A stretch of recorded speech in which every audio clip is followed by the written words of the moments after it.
Hi viewers, నా పేరు సుధాకర్, నేను మీ వెల్నెస్ కోచ్. అందరికీ నమస్కారం. ఆల్కహాల్ ఎడిక్షన్ అవ్వడానికి పెద్ద రీజన్స్ ఏం అవసరం లేదు యాక్చువల్గా. ఇప్పుడు ఈ రీజన్ ఏంటి, ఎడిక్షన్ కోసం అయ్యే రీజన్స్ ఏంటి ఒకసారి క్లియర్గా మనం తెలుసుకుందాం. ముందుగా టాపిక్కి వెళ్ళబోయే ముందు చేసే పనిని ప్యాషన్ కింద ఫీల్ అవ్వాలి అన్న విషయాన్ని, హ్యాబిట్స్ ఏదైతే ఉన్నాయో గుడ్ అవ్వచ్చు, బ్యాడ్ అవ్వచ్చు, ఆ ప్యాషన్ తీసుకెళ్ళి అందులో పెట్టడం first of all very bad sign. Passion ఉండొచ్చు, తప్పులేదు, బట్ అది గుడ్కి ఉపయోగిస్తామా, బ్యాడ్కి ఉపయోగిస్తున్నామా, లేదంటే మనకి జరిగేది నష్టమా, లాభమా అని తెలుసుకునే పరిస్థితిలో కూడా లేకుండా ఉండడం జరిగింది. ఒక యూట్యూబర్ ఎవరైతే ఉన్నారో ఆయనకి ఫుడ్ అంటే చాలా ఇష్టం. ఎంత ఇష్టం అంటే అంతా ఇంత ఇష్టం కాదు. ఆ యూట్యూబర్ ఏం చేశారంటే స్టార్టింగ్ చాలా స్లిమ్గా నైస్గా ఉండేవారు. ఆయనకున్న ప్యాషన్ని ఎట్లా ప్రమోట్ చేయాలో తెలియక ఆయన ఓవర్ ఈటింగ్ స్టార్ట్ చేసి స్లిమ్గా ఉండేవారు. పేరు నేను చెప్పదలుచుకోలేదు, ఐఎమ్ సారీ. స్లిమ్గా ఉండే వ్యక్తి ఆఖరికి పక్కనున్న ఫుడ్ని తీసుకోవడానికి ఆ స్నేక్ గ్రాబింగ్ హోల్డర్ ఏదైతే ఉందో దాని ద్వారా ఫుడ్ని మిక్సర్ చేసి తీసుకోవడం, అలాంటి పరిస్థితికి రావడం, అది కూడా వెంటిలేటర్ ఆక్సిజన్ తనంతటకు తాను తీసుకోలేని పరిస్థితికి వెళ్ళిపోవడం. ఆల్కహాల్కి ఫుడ్కి సంబంధం ఏంటంటే ఎడిక్షన్. మీరు చేసే పని ప్యాషన్తో కనుక స్టార్ట్ చేసి అది మీకు ఎడిక్షన్ అయ్యి అది ఫుడ్డే కానివ్వచ్చు, లేదంటే ఆల్కహాలే కానివ్వచ్చు, ఏదైనా కానీ మీకు చాలా నష్టాన్ని చేకూర్చవచ్చు.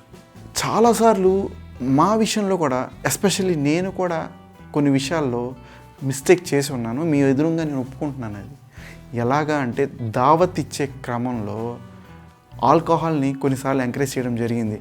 అది అంటే ఇవ్వడం అనేది ప్యాషన్ కింద, లేదంటే ఏదో స్టేటస్, ఏదో ఒక సింబల్ ఆఫ్ స్టేటస్ చూపించుకున్నట్టు అంతా మేము ఇట్లా చేసాం అట్లా చేసామని చేసిన విషయాలు, సందర్భాలు చాలా ఉన్నాయి.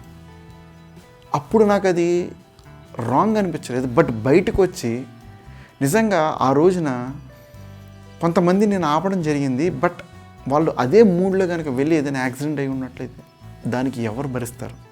ఆ పెయిన్ ఎవరిది? దావత్ ఇచ్చిన వాళ్ళ, తీసుకున్న వాళ్ళ?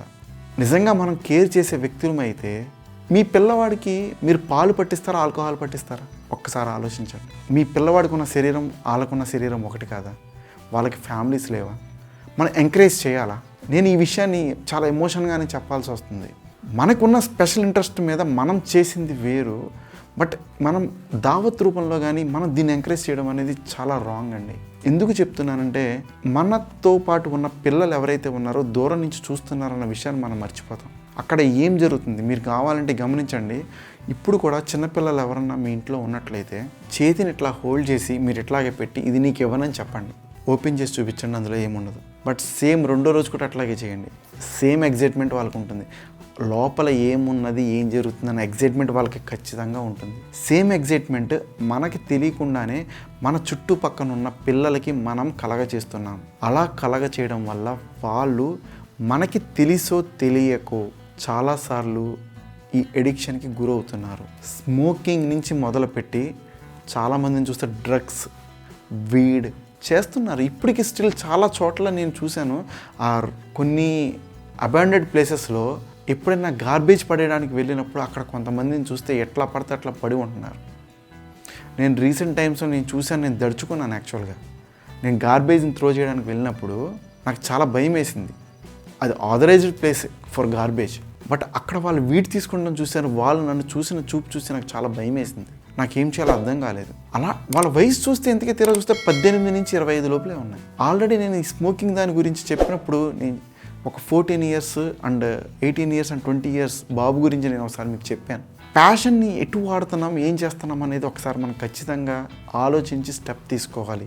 నెక్స్ట్ టైం దీన్ని ఎంకరేజ్ చేయకుండా ఉన్నట్లయితే వాళ్ళకి మనం ₹1,00,00,000 ఇవ్వాల్సిన అవసరం లేదు, బట్ ₹1,00,00,000 విలువైన ఆరోగ్యాన్ని వాళ్ళకి మనం ఇచ్చిన వాళ్ళం అవుతాము. అంటే వాళ్ళ ఆరోగ్యాన్ని పాడు చేయని వాళ్ళం అవుతాం. అంతే కదా. ఏదన్నా ఆ ఎంఎల్ ఆఫ్ క్వాంటిటీ వాళ్ళు తీసుకున్న తర్వాత వాళ్ళకి నెక్స్ట్ స్టేజ్లో వాళ్ళకి ఏదైనా ఒక ప్రాబ్లం వచ్చి, లేదంటే అదే పరిస్థితిలో అదే సిచ్యువేషన్లో వాళ్ళకి ఏదైనా ఇబ్బంది కలిగితే, కార్డియాక్ అరెస్టే జరిగితే ఆ మూమెంట్ ఏమవుతుంది ఎప్పుడన్నా ఆలోచించారా? సో ఒక్కసారి వ్యూవర్స్ అర్థం చేసుకోండి, దీన్ని ప్రమోట్ చేయండి ఈ వీడియోని. ఈ దావత్ రూపంలో మనం చేసే కొన్ని పనులు ఏవైతే ఉన్నాయో దానికి మనం ఫుల్ స్టాప్ ఎప్పుడన్నా పెడదాం. మా స్టేటస్ ఇది మేము చూపించుకోవాలి అంటే దాన్ని వేరేలా కూడా చూపించవచ్చు. నా సజెషన్ అయితే అది ఎంతవరకు ఇంప్లిమెంట్ చేస్తున్నారు అనేది మీ మీద ఆధారపడి ఉంటుంది. ఒక హెల్దీ హ్యాపీ సొసైటీని మన పిల్లలకి మనం గిఫ్ట్గా ఇవ్వడం అనేది చాలా ముఖ్యం. ఎందుకు చెప్తున్నానంటే రేపు అన్న రోజున మనం లేని రోజున కూడా మన పిల్లలు ఈ భూమండలం మీద నివసించాల్సిన పరిస్థితి. మనం చేసి వెళ్ళిన యాక్టివిటీ ఏదైతే ఉందో అది వాళ్ళకి శ్రీరామ రక్ష అవ్వాలి, అదే వాళ్ళకి సపోర్ట్ అయి ఉండాలి. అంతే తప్ప ఇలాంటి పనులు చేయడం వల్ల దేన్ని ఎంకరేజ్ చేస్తాం? మనం ఇండైరెక్ట్గా క్రైమ్ని ఎంకరేజ్ చేస్తున్నట్లే. ఒక్కళ్ళు ఈ వీడియో చూసి మారినా నేను హ్యాపీగా ఫీల్ అవుతాను. Thank you very much.